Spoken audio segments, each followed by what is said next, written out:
acho que a gente pode dar início, né? Vamos lá. Para você. Bom, você que está aí acompanhando a gente, já fica ligado e tiver alguma dúvida, alguma coisa que você queira perguntar sobre processo de revisional, ou às vezes não, às vezes, ó, eu estou com financiamento, estou com uma dificuldade para pagar, a parcela ficou muito apertada, ficou difícil, mudou meu conceito, a parcela subiu muito.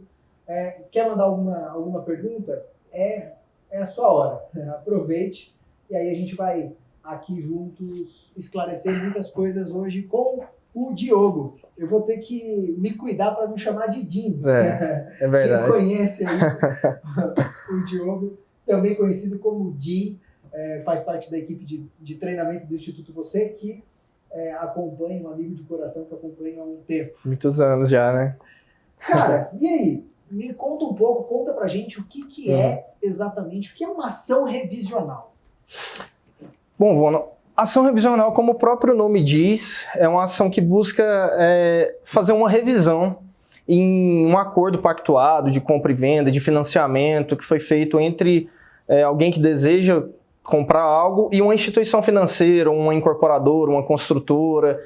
É uma espécie de ação de procedimento comum em que, via de regra, quando você faz o pacto, existem inúmeras taxas, espécies de juros, o que a gente chama de juros, muitas vezes incidentes, juros compostos, muitas coisas que tem muito a ver com a área de vocês aqui, e que eventualmente se tornam excessivamente onerosos para quem fez esse pacto, né, esse desejo de compra, e que você pode entrar com essa ação para tentar uma reavaliação disso, tentar revisar essas parcelas, tentar ver se realmente essas taxas e encargos são justos, são corretos dentro do que foi pactuado. Então é uma ação que você normalmente entra com ela quando você está com alguma dificuldade de pagamento, quando você não concorda com o que foi pactuado, é exatamente aquilo com que você está pagando. Legal, legal. Bom, você falando e já explicando, eu mesmo já quero tirar algumas dúvidas que eu já percebi aqui que até para orientar alguns clientes e também para mim pode ser algo realmente interessante. Mas vamos lá, vou seguir aqui com algumas perguntas que a gente está no cronograma. Mas como funciona essa ação? Assim, bom, eu tenho aqui uma possível necessidade. Qual é o primeiro passo? O que eu devo fazer? Como funciona? O ideal, Vono, sempre que se propõe uma ação revisional, via de regra o juiz vai pedir que um perito contábil faça os cálculos baseado no contrato que foi pactuado, para ver se o que a pessoa está pedindo está de acordo ou em desacordo com aquilo que foi combinado. Então, o ideal, é até importante frisar isso, porque tiveram alterações significativas nas revisionais no Brasil ao longo dos últimos anos, porque 7, 8 anos atrás houve um boom de revisionais aqui no Brasil. A gente via plaquinha na cidade aí por todo. Exatamente. Isso até não é uma coisa muito correta. Não é uma boa prática. Exato, não é uma boa prática, né? A advocacia, ela é uma atividade meio e não fim. Então o advogado ele não pode garantir que ao entrar com a revisional você vai ganhar ela. O próprio Código de Ética me permite dizer o que eu estou dizendo aqui. Você não pode garantir que uma revisional ela vai ser frutífera no final. Então, como que funciona? O ideal é que se fizesse uma perícia contábil antes da entrada da ação, para que você tenha um maior respaldo daquilo que você está pedindo. Para saber se exatamente o que você está pedindo faz sentido. Exato, porque via de regra, você assinou um contrato em que você pactou com a construtora, com a incorporadora ou com a própria concessionária, porque a gente fala tanto de bens imóveis e bens móveis, né? A revisional, você tem um carro, não está conseguindo pagar as parcelas, está achando que a cobrança está indevida, você entra com a revisional. Você tem um imóvel, está pagando as parcelas do seu imóvel, acha que a cobrança está indevida dentro daquilo que você combinou, dentro do que você pactou em contrato, você entra com a revisional. Dentro do processo, o juiz vai pedir uma perícia contábil para que isso seja esclarecido. Então, o ideal é que você faça essa consulta, essa perícia anterior ao processo, para que você tenha um respaldo maior e fale, não, realmente, a probabilidade de que o que eu esteja pedindo está correto é muito maior. Mas caso isso não seja feito, um advogado vai promover a ação revisional, vai pegar o seu contrato, vai analisar e durante o processo, por óbvio, o juiz vai solicitar essa perícia contábil. Ele vai falar, bom, você está alegando isso, a construtora, né, em caso de um bem imóvel, por exemplo, está alegando isso, vamos pedir uma perícia contábil para que esclareça se essas cobranças, se essas taxas, se os juros, se as tarifas estão corretas. E aí a ação vai se desenrolar de acordo com o conjunto probatório e tudo mais. Geralmente, o que gera, né, essa possibilidade de revisão é um cálculo errado, uma forma de calcular os juros errada, ou juros acima da média, ou juros, digamos, abusivos. Podem acontecer as duas coisas, na verdade. Pode ter cobrança indevida realmente por erro de cálculo, né? Todos estão, né, possíveis erros, né? Porém, pode continuar? Pode, só para ver se está tudo ok com a live aqui. Mas, via de regra, o que acontece é que não há um costume em se ler os contratos que estão sendo assinados. Fecha o contrato. As letras pequenas. Muitas vezes alguém vai pegar um financiamento do banco, conversa com o gerente explica, mas a pessoa não lê o contrato em si na hora de assinar. E quando começam a chegar parcelas, cobranças e tudo mais, toma aquele susto, começa a pesar no orçamento e tudo mais. Então pode existir as duas situações.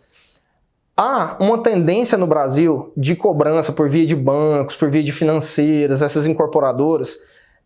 As revisionais explodiram no Brasil por uma certa razão em determinado momento, em que realmente haviam cobranças excessivas, cobranças onerosas, acima do padrão praticado no mercado.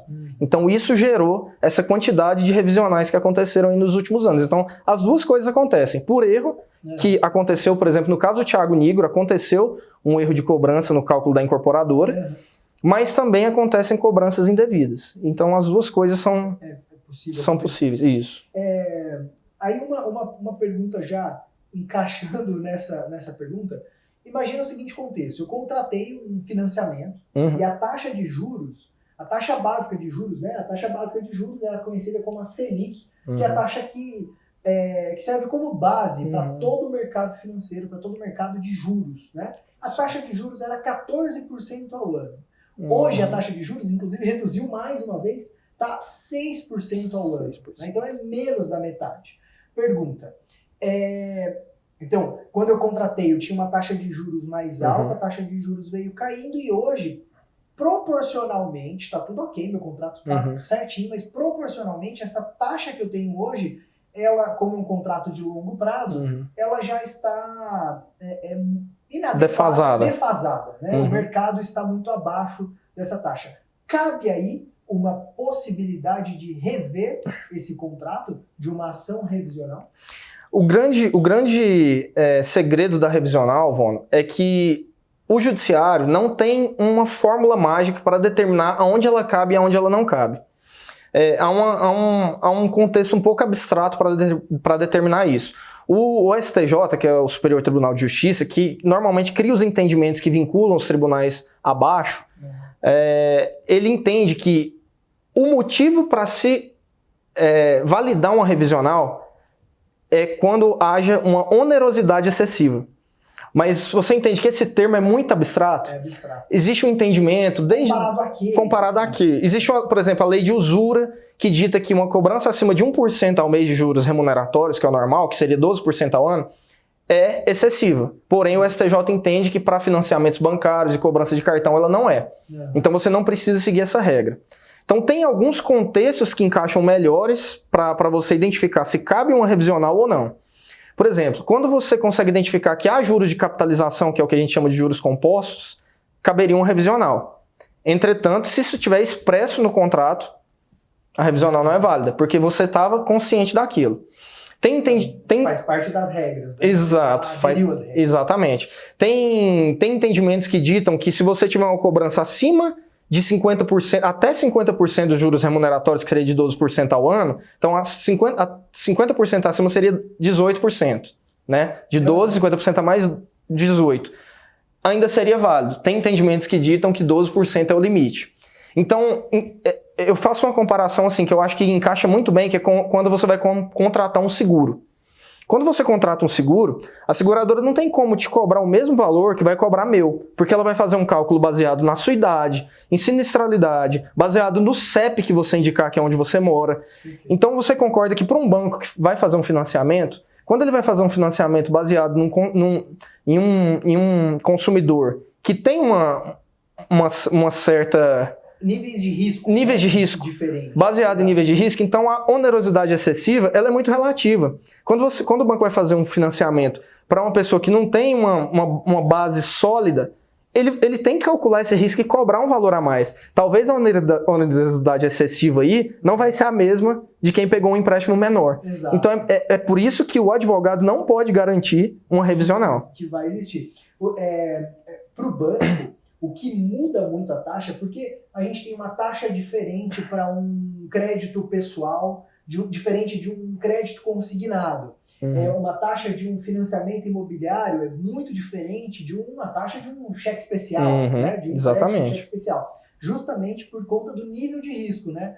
Além de todos os custos que a instituição financeira tem, custos operacionais, folha de pagamento, o custo do dinheiro, também tem o custo de risco, né? Que são os clientes que ficam inadimplentes e acaba impactando no resultado, né? Então isso aí está dentro do risco, né? Exatamente. A revisional, ela é estritamente casuística. É caso a caso. Não existe uma fórmula, não tem como aplicar. É a Selic, ou é os 12% ao ano, ou é quando tem juros de capitalização, ou quando tem comissão de permanência, que é o que a gente cobra ali na parte já de inadimplência, quando a pessoa está inadimplente, que aí entra multa, outros juros.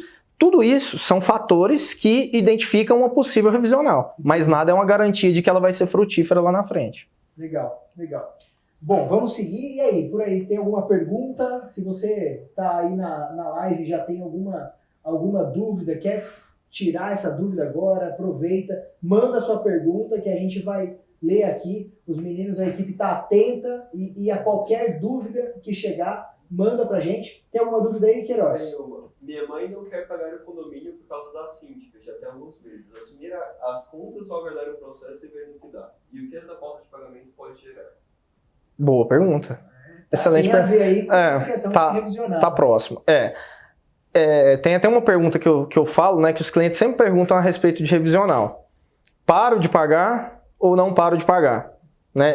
É mais ou menos a pergunta Ou seja, eu estou precisando rever o cálculo. Eu paro de pagar e, só pago se rever, ou eu devo manter enquanto entra o processo? Né, exatamente. Dentro dessa pergunta e encaixando aqui com o assunto nosso da revisional, a ação revisional, o indicado é que ela sempre seja acumulada com a outra ação que chama consignação em pagamento. O que é a consignação em pagamento? Ela acontece por dois motivos. Quando você não encontra o credor, aquela pessoa com a qual você tem que pagar, você tem uma dívida, mas você não encontra o credor. Então, você consigna isso em juízo e fala para o juiz, eu quero pagar, não encontra a pessoa, eu não quero mais ter essa dívida. E o segundo motivo é quando há divergência de valores, que é justamente o caso de uma revisional, ou mais ou menos o caso do que a pessoa que perguntou... Qual é o nome dela? Quem que perguntou? Pessoa, Queiroz? O nome da pessoa que fez a pergunta? A gente vai... mas é exatamente esse caso. Então, o indicado para consignar em pagamento é que você sempre faça o pagamento, independente da discussão que vai acontecer depois, do processo que vai acontecer. Por quê? Aí a gente pode entrar no caso do Thiago... Quem que foi? Larissa. O caso do Thiago Nigro, que aconteceu que eles pararam de pagar as parcelas. Ou seja, errado. Orientado, talvez? Errado. Talvez uma orientação errônea, ou às vezes a pessoa perde realmente a capacidade não conseguiu pagar financeira no momento e não deu para pagar mais. Exato, porque assim, quando você conseguindo dinheiro em juízo, você não está pagando mais para aquela pessoa que você tem que pagar. Você está pagando em juízo e falando, o pagamento está aqui, eu não concordo com ele, a gente vai discutir um processo. Sendo frutífero, esse pagamento é devido para mim. Sendo infrutífero, tá tudo certo. Já tá pago. Já tá pago. Mas aí você não sofre todas as sanções decorrentes de quem tá devendo. Porque se você tá devendo, você perde seu direito. O que acontece? Você vai ter seu nome inscrito no cadastro de negativação, SPC, Serasa. Se você tem um bem móvel, um carro, você pode sofrer busca e apreensão daquele bem. Se você tem um bem imóvel, no caso de uma alienação fiduciária, que é esse financiamento padrão que a gente faz numa instituição bancária, você pode sofrer a penhora e o possível leilão do bem posteriormente, que é o que aconteceu no caso do Thiago Nigro. Então, a falta de pagamento, ela nunca é indicada. Se você está insatisfeito com isso, quer entrar com o processo, conseguindo em pagamento, continua pagando em juízo, que se depois isso for frutífero, você vai ter isso, vai reaver isso com correções monetárias, com tudo que for devido. Mas não pagar nunca é o conselho correto. Perdi a minha capacidade de pagamento. O empréstimo, o financiamento ali ficou caro para mim, seja porque ele aumentou muitas parcelas, tem alguns financiamentos e empréstimos que é uma tabela progressiva, né? Ele vai atualizando conforme o índice ali de referência, né? Isso. E se torna mais caro. Ou não, simplesmente eu perdi minha capacidade de pagamento, fui demitido, enfim, alguma coisa aconteceu. E aí, o que eu faço? Não sei se cabe alguma orientação jurídica, mas financeira eu posso dar minha dica aqui. O ideal é que não se deixe chegar até esse ponto, né? Que não se assuma... Procure um planejador financeiro. Quando você se torna inadimplente, como eu falei, você vai sofrer todas as sanções decorrentes daquilo. Infelizmente, não há muito o que se fazer nesses casos. Negativação de nome, é uma possível busca e apreensão do bem. Há algumas... o que pode ser feito quando você entra com a revisional, você pode correr o caminho judicial, mas quando a revisional inicia-se, você pode tentar uma resolução ainda extrajudicial. Antes da resolução, você pode tentar uma negociação com o banco, com a instituição, para que você fale, olha, eu não tenho mais essa capacidade financeira, essa capacidade monetária de honrar com isso, eu quero renegociar essa dívida ou eu vou entrar com revisional. Há uma tendência das instituições financeiras de negociações extrajudiciais, que via de regra são até melhores do que se isso correr de forma judicial depois. Entende? Então não tem milagre. Você se torna inadimplente, você vai sofrer aquelas sanções decorrentes daquilo. O que pode acontecer é que quando você, por exemplo, quando você conseguir em pagamento, eu vou continuar pagando e correr com a demanda judicial de revisão. Então você não vai ter seu nome negativado, você não vai sofrer as sanções, né, devidas de busca e apreensão, de penhora, de tudo mais. Mas se você se tornar inadimplente enquanto corre o processo, ou antes disso, infelizmente não tem muito o que fazer. Então assim, você tem algum problema de ordem financeira, está com dificuldade de pagar seu empréstimo, seu financiamento, primeira coisa, você deve olhar para o seu orçamento, entender o que está acontecendo, né? É o que a gente trabalha aqui na Real Cultura Financeira, através também da Onda Azul. E olha, se você está realmente perdido, conte com a nossa ajuda. Agora eu vou te dar uma dica, procure sempre, nunca corra de quem você deve, né? Assim, corre lá pro banco, para a empresa e vá buscar uma alternativa. Então, às vezes a própria instituição pode te ajudar a refinanciar, a reprogramar. Se for o caso de algum bem, vale a dica de entender se não é hora de desfazer desse bem. No caso do Thiago Nigro, por exemplo, muito famoso aí desses últimos dias, houve uma tentativa de negociação, houve um acordo, a instituição que estava como credora à época fez uma negociação, vou fazer um acordo. Entretanto o acordo não foi cumprido. Então aí, né, o processo correu. Mas assim, provando que as instituições estão abertas a isso, assim, ainda dá para ter essa negociação. Por óbvio, a instituição não vai querer inadimplência para ela, porque eles sabem que não é saudável para ninguém, né? Então, sempre existe essa possibilidade. Isso pode ser orientado e ajudado por um profissional capacitado, um advogado, ou você pode tentar, independente disso, por conta própria, tentar uma negociação. Perfeito. E Diogo, assim, nessa coisa de revisional, como a gente já falou, há um tempo atrás houve um forte movimento, com muitas ações entrando aí, né, ação revisional. De lá para cá, mudou alguma coisa? Houve alguma alteração na lei, no entendimento da lei?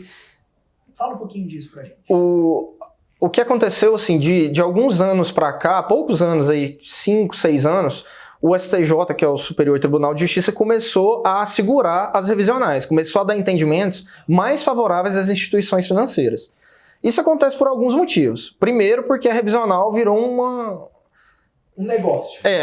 Virou um negócio, um business. E isso sobrecarrega o judiciário, querendo ou não, lá em cima. Então o judiciário segurou as ações e falou, o STJ segurou as ações e falou, vamos consolidar um entendimento aqui em cima, segura isso aí, vamos consolidar para que isso vincule lá embaixo e a gente tenha um entendimento mais uniforme no ordenamento jurídico. O outro motivo disso é que instituições financeiras no Brasil têm um lobby muito forte. Desculpa interromper, tem um outro tipo de caso muito parecido com o da revisional, que é quem compra imóvel na planta, que inclusive cabe aí o caso do Thiago Nigro, que compra o imóvel na planta, mas antes da entrega efetiva do imóvel quer devolver para a construtora. Seja porque não conseguiu financiamento, porque não conseguiu continuar pagando e quer devolver para a construtora. E há um tempo atrás, esse movimento foi grande, as construtoras acabavam fazendo ali a devolução, mas isso foi virando... Foi diminuindo, né? Comum, e hoje já há uma interpretação não tão favorável, né? Exatamente. Hoje em dia você tem determinadas sanções para devolver um imóvel comprado na planta. Você tem que seguir as regras pactuadas em contrato, né? Mas tem ali quantidades que podem ser devolvidas, quantidades que ficam nas incorporadoras e que antigamente não era mais aberto, né? Então os entendimentos vão se consolidando assim para proteger as duas partes. A gente não pode ter um desequilíbrio na relação. Por óbvio, uma instituição financeira, uma incorporadora, elas têm uma relação desigual com o consumidor. É uma empresa forte, grande, em uma relação vertical, não é uma relação horizontal. Então acaba se tornando um pouco uma relação vertical.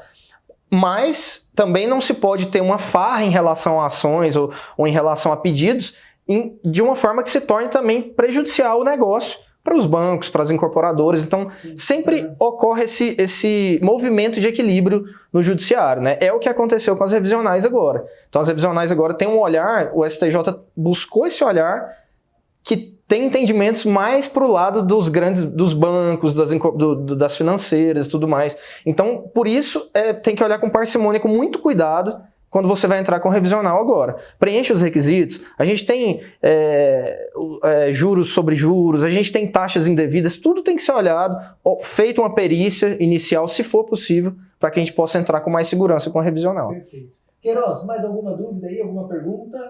Podemos seguir? Eu tenho aqui, Jim. Na hora. Eu tenho algumas aqui. Bom, a gente já perguntou se eu devo parar de pagar. Né? Essa é uma pergunta que a gente até já respondeu, né? Então, não deve parar de pagar. Se você tiver com dificuldade, vá procurar a instituição financeira. Se você já procurou e não achou alternativa, aí você pode procurar um advogado. Sim, com certeza, com certeza. Um caminho. Um planejamento financeiro. Um planejamento. Advogado. Exato, exatamente. Vem pra real. Meu nome fica sujo? Se você não pagar, o seu nome fica sujo. Mas o seu nome fica sujo não por conta da revisional, por conta da ausência de pagamento. Ah, entendi. Então eu entrei lá com a revisional, tô pagando direitinho, paguei, entrei com o processo. Meu nome, tô pagando, estou adimplente. Exatamente, você não está pagando para a instituição credora. Você não está pagando para o banco, nem para a construtora, nem você está pagando em juízo. Ainda assim o seu nome está preservado. Você não vai ter sua negativação por isso. A negativação pela inadimplência. Entendi. Agora, a pergunta a pergunta X. Existe uma possibilidade? Eu vou dar um minutinho para fazer essa pergunta. O Willi vai trocar aqui Foi rápida. Foi igual o cockpit da Fórmula 1. Tem mais alguma pergunta aí? Então vamos lá, para a pergunta agora. Pergunta que não cala. Entrei com o pedido de revisional e tá tudo certo, tá correndo. Mas e aí? Independente se esse pedido foi favorável ou não. Mas vamos imaginar que foi favorável. Né? Eu ganhei lá em juízo e meu financiamento caiu consideravelmente e foi atendida a minha demanda. Eu entro numa blacklist, numa lista negra das instituições financeiras e não consigo mais financiar coisa nenhuma? Ou é mito? A blacklist é a deep web das instituições financeiras, né? Um território inalcançável. Olha, Vono, é importante frisar assim, nós não podemos afirmar que essa blacklist existe. Mas há grandes indícios, é comumente visto no mercado que quando você está com a revisional, que quando você dá trabalho para essas instituições, porque assim, fica configurado no Bacen, né, do Banco Central, o seu financiamento, as parcelas, como funciona. E então, estando em revisional, há inúmeros relatos de que Inexplicavelmente, de que várias pessoas, muitas pessoas, é comum isso, que tiveram financiamentos negados durante uma revisional, coisas que não aconteciam antes. A impressão que se tem é que existe uma blacklist entre os bancos. Ela é uma, se ela existir realmente, ela é uma blacklist velada, ela não é explícita. Mas o que você pode fazer para evitá-la? Se você vai pegar um financiamento e você cumpre todos os requisitos do financiamento, tá tudo ok, seu nome tá limpo, ainda que você tá com a revisional e o banco não te liberou um financiamento, procure um advogado. Ele não pode te negar um financiamento em condições paritárias com qualquer outra pessoa sem te explicitar o motivo. Então, esse motivo ele tem que ser falado. Por que o meu financiamento foi negado? O que aconteceu? Eu preenchi os requisitos e ainda assim eu tive esse financiamento negado? É comum, quando você vai lá no banco e tenta um empréstimo e o banco por algum motivo nega, é comum o banco não fala qual foi o motivo. O banco fala, olha, fizemos uma análise e infelizmente no momento foi infavorável a concessão de crédito. Mas eu tenho o nome limpo, eu tenho todas as condições. E aí? Eu tenho realmente algum direito, eu tenho que procurar alguém ou paciência, o banco empresta para quem ele quer? Como eu disse, bancos são instituições muito fortes no país, né? Assim, no mundo, né? Em geral. Faça um pedido mais incisivo com o seu gerente. Se você tem um vínculo com o seu gerente, utilize desse vínculo. Fala, olha, eu quero saber o motivo, eu preciso do financiamento. Por que foi negado? Eu não quero simplesmente uma negativa disso, eu quero o motivo.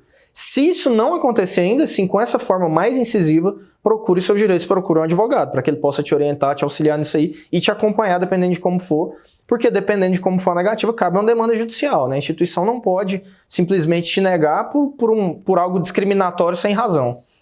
Hoje, aproveitando o gancho, existe um cadastro positivo, existe também um score do Serasa, né? Isso. Se você quiser saber qual é a sua pontuação, você pode baixar aí no seu celular um aplicativo ou entrar na internet.